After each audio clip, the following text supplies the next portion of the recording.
Bonjour à toutes et à tous. Dans cette vidéo, je vais vous parler de l'effet piézoélectrique. La piézoélectricité, qui vient du mot grec piézen, signifie presser ou appuyer.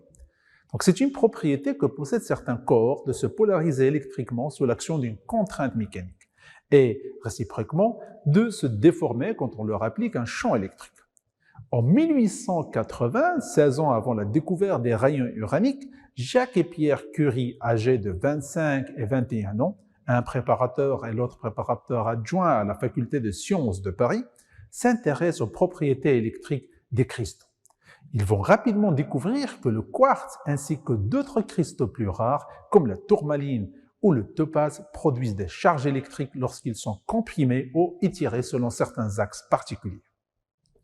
L'année suivante, le physicien Gabriel Lippmann prédit l'existence de l'effet inverse. Immédiatement après, les frères Curie vérifiaient expérimentalement cette prédiction. Lorsqu'ils envoient une série de décharges électriques sur un quartz, celui-ci se comprime et s'étire successivement. L'instrument inventé par Jacques et Pierre Curie est un générateur de petites quantités d'électricité. Une fine lame de quartz savement taillée est accrochée à la partie supérieure de l'instrument pour recueillir les charges électriques qu'il peut émettre par l'effet piézoélectrique. Elle est recouverte sur ses deux faces d'une fine couche métallique à laquelle est soudé un fil électrique. Au bas de la lame de cristal de quartz, on accroche un plateau sur lequel il est possible de poser des poids. Lorsque l'on pose ou l'on enlève un poids sur ce plateau, le quartz est ainsi étiré ou relâché et émet de l'électricité avant de se stabiliser à nouveau. Il est important de remarquer que la charge électrique émise par la lame de quartz est calculable car elle dépend uniquement de ses dimensions géométriques et du poids utilisé. Les matériaux piézoélectriques sont des matériaux qui produisent une charge électrique lorsqu'ils sont soumis à une contrainte mécanique. Le principe est très simple. La charge électrique obtenue est proportionnelle à la contrainte mécanique appliquée.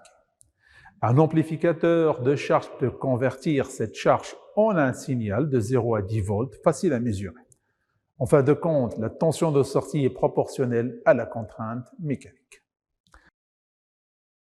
La tension de sortie E est égale à K fois H fois P, avec K est la constante piézoélectrique du cristal, H est sa hauteur et P la pression exercée.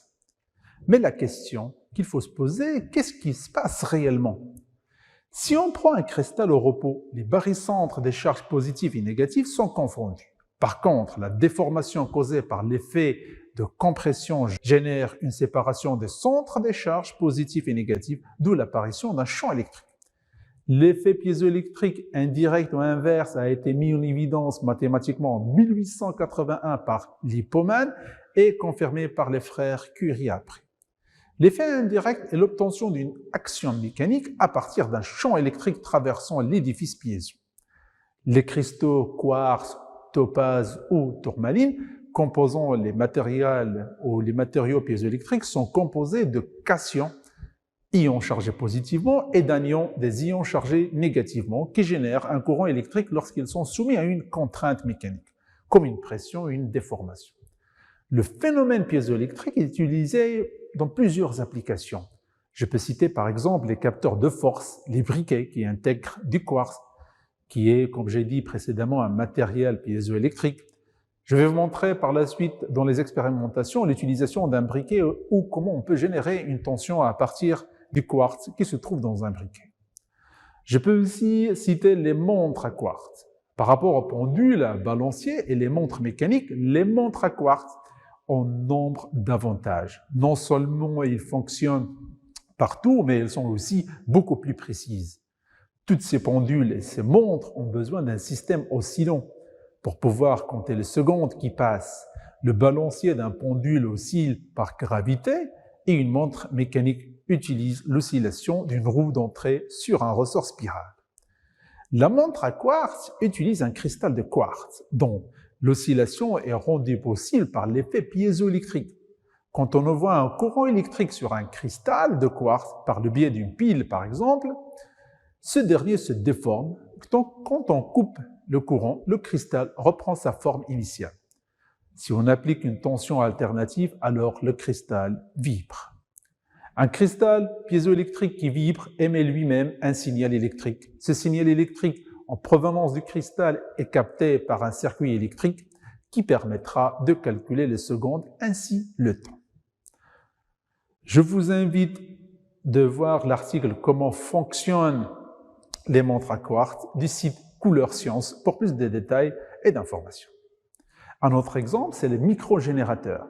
Un exemple étudié au laboratoire est l'incorporation d'un film piézoélectrique dans des chaussures de sport afin de produire de l'énergie grâce à la pression du talon pendant la marche.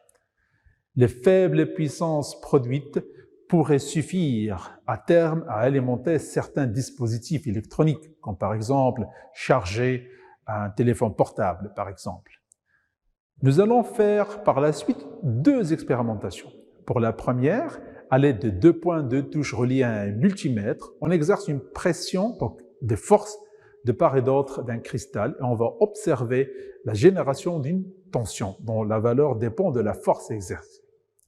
Pour la deuxième expérience, la pression exercée sur les cristals se trouvant dans un briquet va le déformer et crée alors une tension électrique qui va allumer la diode électroluminescente. Voici les expériences réalisées.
Merci de votre attention. Je vous donne rendez-vous dans les prochaines vidéos.